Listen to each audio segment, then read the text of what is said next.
Hello friends, Sandhya's kitchen with love को आपण मानक स्वागत करुच्ची। मुझे आपण मान सहित शेयर करने को जाऊँगी बहुत टेस्टी कुड़मुड़िया पियाज ब्रेड पकोड़ा। यह ब्रेकफास्ट किंबा इवनिंग रे चाह सहित खाइबे, देखिए बहुत बढ़िया लगे।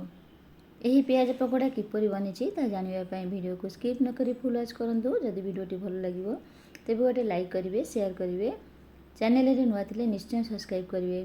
तेबे आसतु स्टार्ट करवा आज रेसिपी। पियाज ब्रेड पकोड़ा करने 6 पीस ब्राउन ब्रेड नहीं। यही ब्रेड अटारे तैयारी। जदि यही ब्रेड न मिल तेबे व्हाइट ब्रेड नहीं यही पकोड़ा करेंगे। टेस्ट किंतु सेम आसीबो। एबे कौन करवा ना ब्रेड को त्रिभुज आकार रे एहीपरि काटी नेबे। एहीपरि सब ब्रेड को काटी नेछि। पियाज ब्रेड पकोड़ा जेहेतु करवा पियाज तो निश्चय नेबा। मु एठी 4टी बड़ साइज रो पियाज नेछि। एथि सहित 4टी कंचा लंका नेछि, आउ किछि धनिया पत्र नेछि। पियाज को मझिरू 2 फाड़ करी नहीं एहीपरि पतला पतला करी बा सरू सरू करी लंबा आकार रे काटी नेबे।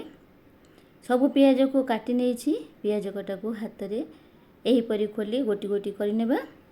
एमिति कले कौन हेबो ना पियाज रो पाखुड़ा गोटे जगह रे मेंचा हाई न रही खेले हुई रहिबो। सबु पियाज को खोली सारलानी। एबे एही पियाज को बोले रखी नेउछि। कंचा लंका को छोट छोट खंड करी काटी नेबा। कंचा लंका को काटी सारी बोले रखी नेउछि। धनिया पत्र को काटी बोले रे रखी नेउछि।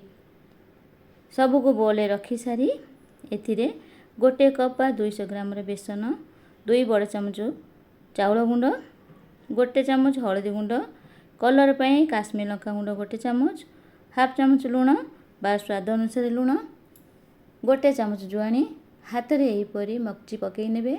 फल रे पकोड़ा रे बढ़िया फ्लेवर आसीबो। हाफ चमच जीरा, 1/4 चामच हेंगु, अल्प अल्प पानी दे पकोड़ी रो बैटर प्रस्तुत करिबा। मैं यहाँ को चामच साहाय्य गोले नौछि। हाथ रे या को भल भाबरे गोले नेबे। देखंतु बेसन पियाज को पानी दे भल भाबरे गोले नै बैटर प्रस्तुत कर नेछि।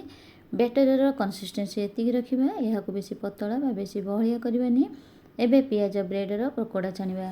पियाज ब्रेड पकोड़ा करिया पे गैस ऑन करी कढ़ाई रे तेल गरम कर नेछि। गोटे ब्रेड आनी पियाज बेसन रो बैटर को एहीपरि ब्रेड रो ऊपर पटे तल पटे लगे नेबे। ब्रेड रो 2 पट साइड रे बैटर को लगे सारी गरम तेल रे पकई नउछि। एठी तेल को हाई फ्लेम रे गरम करी ब्रेड को पकेइबा। ब्रेड पकई सारी गैस रो फ्लेम मीडियम हाई रखी ब्रेड क्रिस्पी हेबा पर्यंत तेल रे छानिबा।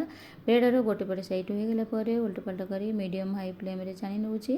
ब्रेड गोल्डन ब्राउन कलर हो गेलानी तेल रू बाहर करी नउछि। एहीपरि सब ब्रेड को तेल रे पकई छानी नेबी।